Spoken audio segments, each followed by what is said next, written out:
Nous allons maintenant nous intéresser à la partie catalogue. Donc, je vais me rendre dans le menu catalogue et je vais choisir la première option, produit.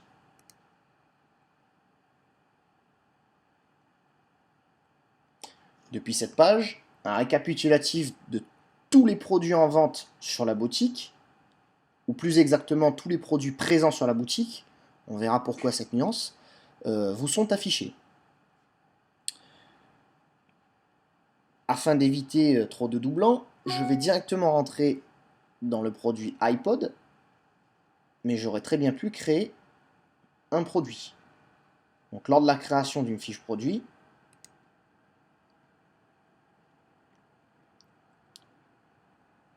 vous serez amené à ce modèle de fiche.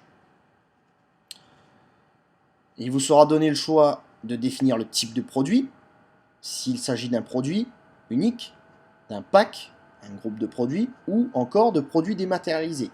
Dans ce cas-là, la gestion des stocks n'est pas active. Ensuite, il vous faudra entrer un nom de produit, en l'occurrence iPod Nano. Vous remarquerez également que bien souvent apparaîtra un petit drapeau. Ce petit drapeau, lorsque l'on clique, va laisser afficher un petit menu. Pour le moment, il est inactif. Où des drapeaux correspondant à d'autres langues seront affichés. Bien entendu, c'est de là que vous allez pouvoir définir vos traductions si vous êtes sur un site type multilingue. La référence, ici rentrez la référence produit, elle vous est propre. Vous avez possibilité de rentrer votre code EAN pour plus de facilité dans la gestion de vos stocks. Le statut du produit, où vous allez définir si ce produit est actif ou inactif, tout simplement s'il sera affiché ou pas. Vous pouvez définir une règle de visibilité. Par défaut, il sera affiché partout. Vous pouvez le restreindre à la version catalogue, si vous concevez de mettre en place une partie catalogue sur votre site, aux zones de recherche, ou tout simplement nulle part. Au niveau des options, vous pouvez définir s'il est disponible à la vente mais affiché, en cochant cette case, et s'il s'agit d'une exclusivité web dans le cas où vous possédez une boutique physique. Vous pouvez également définir un état de ce produit, neuf, occasion, reconditionné, un résumé de la fiche descriptive, où vous allez décrire en quelques mots votre produit. En l'occurrence, il s'agit d'un iPod, donc nouveau design, nouvelle fonctionnalité, etc. Et enfin, une case description qui, elle, va concentrer beaucoup plus d'informations sur le produit. Petite astuce, il est relativement important de rédiger des fiches produits claires et lisibles pour deux raisons. Premièrement, pour une raison de référencement, qui va apporter automatiquement plus de contenu compte tenu de la sémantique de votre produit, et donc plus de chances de remonter. Mais également, et peut-être surtout, pour vos utilisateurs, qui auront une plus grande précision sur ce qu'est votre produit. Rappelons-le, nous sommes dans le domaine de l'immatériel, au plus il y aura de détails, plus vous aurez de chances de conclure une vente. Enfin, vous avez également une case tag qui va vous permettre d'associer des mots-clés, mais à usage interne, c'est-à-dire les mots-clés qui seront reliés à cette fiche produit, ou lorsque l'on tapera en barre de recherche de votre site le nom de la fiche produit, lorsque l'on tapera ces mots-clés en barre de recherche, votre produit sera retrouvé. Cette fiche produit comporte différents onglets qui sont sur la partie latérale. Vous avez également différents boutons en haut qui vont vous permettre des actions contextuelles différentes. Si vous enregistrez le produit, vous serez automatiquement ramené à la page précédente et le produit sera sauvegardé en l'état avec toutes vos modifications. Si vous retournez à la liste et que vous n'avez pas sauvegardé, vous serez ramené à la liste en l'état actuel. Enregistrer et rester enregistrera l'état du produit mais vous maintiendra sur la fiche produit. Le bouton dupliquer créera automatiquement un nouveau produit identique et vous amènera dans sa nouvelle fiche produit. Si vous cliquez sur l'option prévisualiser, une fenêtre secondaire sera ouverte et vous pourrez visualiser le produit sur votre boutique.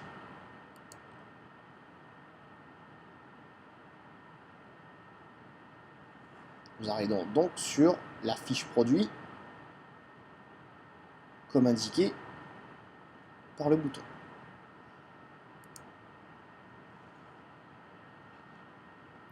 Le bouton vente, je vais vous le montrer, va vous emmener à la fenêtre des statistiques de vente de ce produit. Vous allez pouvoir constater le nombre de visites et de ventes générées par ce produit, ce qui vous permettra d'ajuster votre stratégie commerciale et d'ajuster vos stocks en fonction de la demande et de la consultation. Le bouton de suppression de produit va vous permettre tout simplement de le supprimer. Les modules recommandés sont des modules proposés par PrestaShop en fonction du type de produit que vous allez vendre. Très généralement, vous n'y trouverez pas forcément grand chose de plus qui n'est déjà prévu sur vos fiches produits. Et enfin, un petit bouton aide qui va automatiquement ouvrir une fenêtre pop-up qui va comprendre une aide sur la fenêtre en cours. Notez que cette fenêtre aide apparaît dans les principales fiches de PrestaShop, que ce soit les fiches de produits, de catégories ou même de modules. Passons maintenant à l'onglet prix. Lorsque je vais cliquer sur l'onglet prix, je vais donc pouvoir visualiser les informations relatives au prix de mon produit. Vous pouvez donc indiquer le prix d'achat, le prix de vente, le taux de TVA et enfin le prix de vente TTC qui sera automatiquement calculé. Notez que ce calcul marche dans les deux sens. Si vous indiquez le prix de vente hors taxe, le système va automatiquement calculer le prix de vente TTC et vice versa. Le prix d'achat hors taxe n'est pas obligatoire, mais il est fortement recommandé dans la mesure où vous aurez des statistiques et un suivi global de votre chiffre et surtout de vos bénéfices. L'onglet SEO. L'onglet SEO va vous permettre de gérer votre référencement. Il est important de compléter correctement cette fiche. Donc là, ça n'est pas le cas car on est sur les produits exemples. Mais il est fortement conseillé de remplir systématiquement toutes les cases de manière à obtenir un référencement naturel optimal. Donc la balise title va reprendre le titre de produit. Celle-ci, vous pouvez la laisser vide pour utiliser le nom de produit indiqué dans l'onglet information. La métadescription, c'est une phrase de description courte qui sera lue par les moteurs de recherche et vos utilisateurs lors d'une recherche sur un moteur de recherche. Exemple, je parle d'un iPod Nano, modèle 2013, 16 Go, différentes couleurs. Les mots-clés. Alors cette partie est relativement importante, mais il relève de rester rationnel dans son utilisation. Il ne s'agit pas de mettre une quantité de mots-clés qui n'ont pas réellement suite logique. Les mots-clés vont être repérés par rapport à votre texte, par rapport à la métadescription du dessus, et par rapport à votre fiche produit. Tout simplement, vous parlez d'iPod Nano, vos mots-clés seront iPod, Nano, pourquoi pas 16 Go puisqu'on parle de capacité, et il sera intéressant de regarder dans votre fiche produit certains mots qui peuvent avoir intérêt à être liés. Exemple, Genius, DJ et tout ce que vous souhaitez. L'onglet association, il va pouvoir permettre de ranger les produits en fonction des catégories de produits. Notez qu'un produit peut être rangé dans plusieurs catégories, ça n'a aucune incidence. Petite remarque, si vous cochez la catégorie accueil, votre produit sera également affiché en page d'accueil. Je vais donc aller en page d'accueil, et là vous remarquerez qu'il apparaît automatiquement sur les produits phares. Vous pouvez définir la catégorie par défaut de votre produit. Ça a une importance dans le sens où si vous utilisez le module de produits dans la même catégorie, il indiquera tous les produits alors présents dans la catégorie iPod. Accessoires, vous allez pouvoir définir les accessoires vendus avec votre produit. Ce sont des suggestions d'achat. Il n'y a aucune obligation d'achat ni incidence sur le prix. Cependant, il sera indiqué en bas de page du produit. Exemple, on peut définir housse portefeuille en cuir iPod Nano en tapant les premières lettres et cliquer dessus pour le rajouter. Il a été rajouté ici. Vous pouvez ensuite ajouter la marque de votre produit, si vous l'avez créé au préalable, depuis le menu déroulant. L'onglet transport, onglet extrêmement important qui va vous permettre de définir les paramètres de transport de votre produit.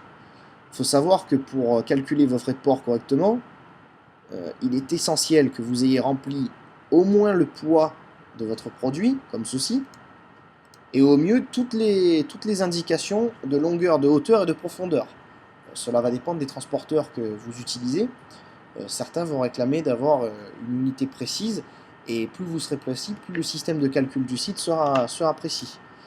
C'est par rapport au poids et aux tranches de poids définies que le site facturera le coût du transport au client. Vous pouvez également appliquer un frais de port supplémentaire sur un produit spécifique.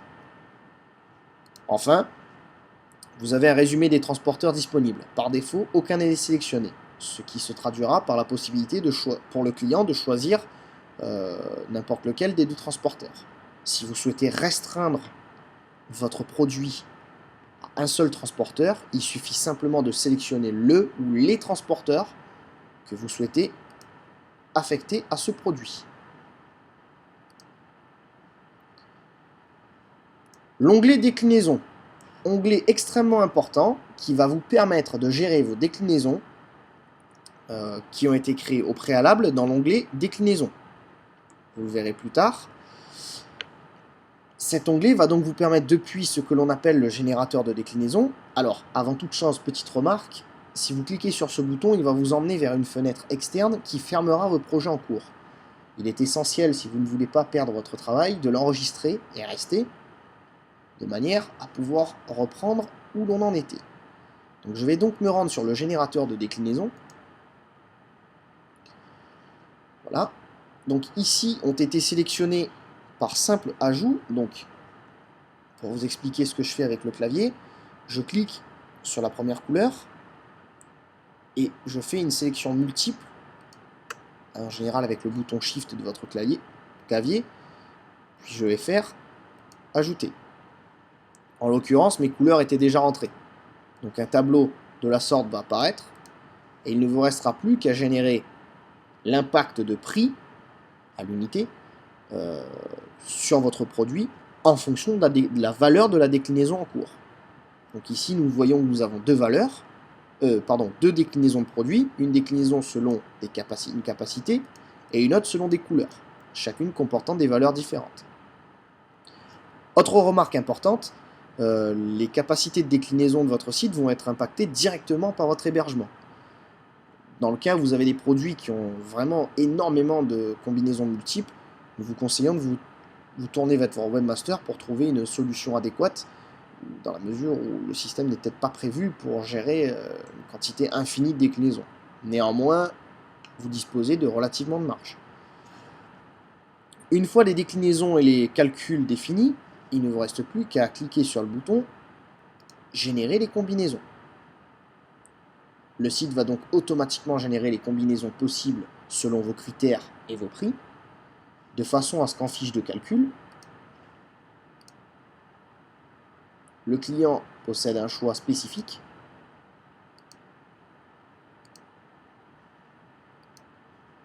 et que le calcul du produit se fasse correctement.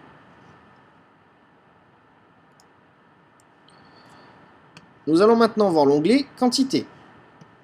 L'onglet Quantité va vous permettre de gérer vos stocks de produits, par défaut de manière manuelle, en fonction de vos déclinaisons, mais également d'indiquer un niveau de disponibilité. Remarquez, une fois qu'un produit arrive au niveau 0 ou est décrémenté, il vous faudra manuellement rentrer les nouvelles quantités ou réaffréter les quantités vous-même. Vous avez possibilité d'activer la gestion des stocks avancés pour le produit en cochant cette case, ce qui rajoutera un nouvel onglet à PrestaShop et vous permettra de planifier la gestion des entrepôts. À ce niveau-là, je vous invite à vous reporter à votre guide PrestaShop, beaucoup plus détaillé et précis, d'autant plus qu'il vous faudra une certaine infrastructure système pour supporter la gestion des stocks avancés. Vous pouvez également définir les paramètres du site en fonction de l'option rupture de stock. Par défaut, le site refusera les commandes, mais vous pouvez forcer à l'acceptation ou forcer à refuser les commandes en cas de stock nul. Le message quand en stock va être l'indication affichée sur la fiche produit qui va correspondre à ceci. Ce produit n'est plus en stock. Vous pouvez modifier le texte par défaut en le saisissant ici ou ici dans le cas de produit en stock. L'onglet Images, il va vous permettre de définir une image de produit et surtout de l'associer, comme c'est le cas ici, à une déclinaison selon l'image. Traduction à l'écran. Si je choisis la couleur rose,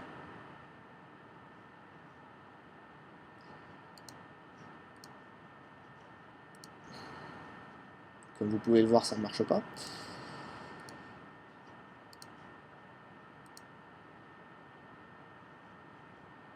Voilà.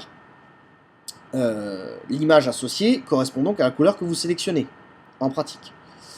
Remarquez également tout à l'heure, je ne l'ai pas spécialement mentionné, mais vous avez l'onglet Accessoires, qui va regrouper donc la fameuse housse portefeuille en cuir que j'ai rajouté précédemment en onglet Accessoires. Elle apparaîtra donc ici. Caractéristiques. Alors ici, ça va être des caractéristiques, mais uniquement à but informative. Aucune de ces valeurs n'est utilisée dans un processus de calcul du site. En revanche, elle sera utilisée plus tard dans ce que l'on verra le système de filtration. Donc ici, vous allez pouvoir entrer des valeurs prédéfinies, ou tout du moins des caractéristiques prédéfinies, et indiquer les informations pour le client. Exemple, prise casque, je vais marquer jack stéréo. Je vais enregistrer mon travail. Je retourne sur ma fiche produit. Et vous allez remarquer l'apparition de l'onglet fiche technique, qui va marquer prise jack stéréo. En fait, il s'agit de codifier et de préétablir certaines caractéristiques techniques d'un produit de manière à indiquer les éléments importants plus rapidement.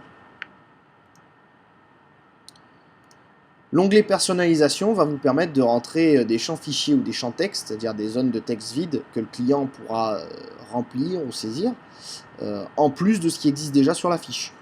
C'est lors du processus de commande, les informations seront enregistrées en base de données et vous seront transmises sur le bon de commande du client. Ça vous permettra par exemple de proposer la gravure de certains éléments ou de proposer au client d'envoyer son propre fichier dans le cas où vous avez une impression particulière à faire. Petite remarque, si vous souhaitez une intégration plus interactive, il faudra demander à votre webmaster de pratiquer les opérations nécessaires de façon à rendre cette partie bien plus vivante. L'onglet documents joints va vous permettre de gérer tous les fichiers joints à votre produit, mode d'emploi, catalogue, photos supplémentaires, ce que vous souhaitez, de façon à les rendre disponibles et téléchargeables par les internautes. Enfin, l'onglet fournisseur va vous permettre de choisir chez quel fournisseur vous associez un produit, définir les références fournisseurs et lors de la gestion de stock avancée, de suivre votre gestion des stocks selon vos fournisseurs. Une fois que votre édition est terminée, vous pouvez enregistrer votre fiche produit et vous serez entièrement ramené à votre catalogue de produits. Vous remarquerez que les quantités sont visibles sur la colonne des quantités. Vous pouvez également interagir sur vos produits depuis cette interface si par exemple vous souhaitez le désactiver. En cliquant sur la petite coche, je vais désactiver mon produit et il ne sera donc plus visible sur le site. En le réactivant,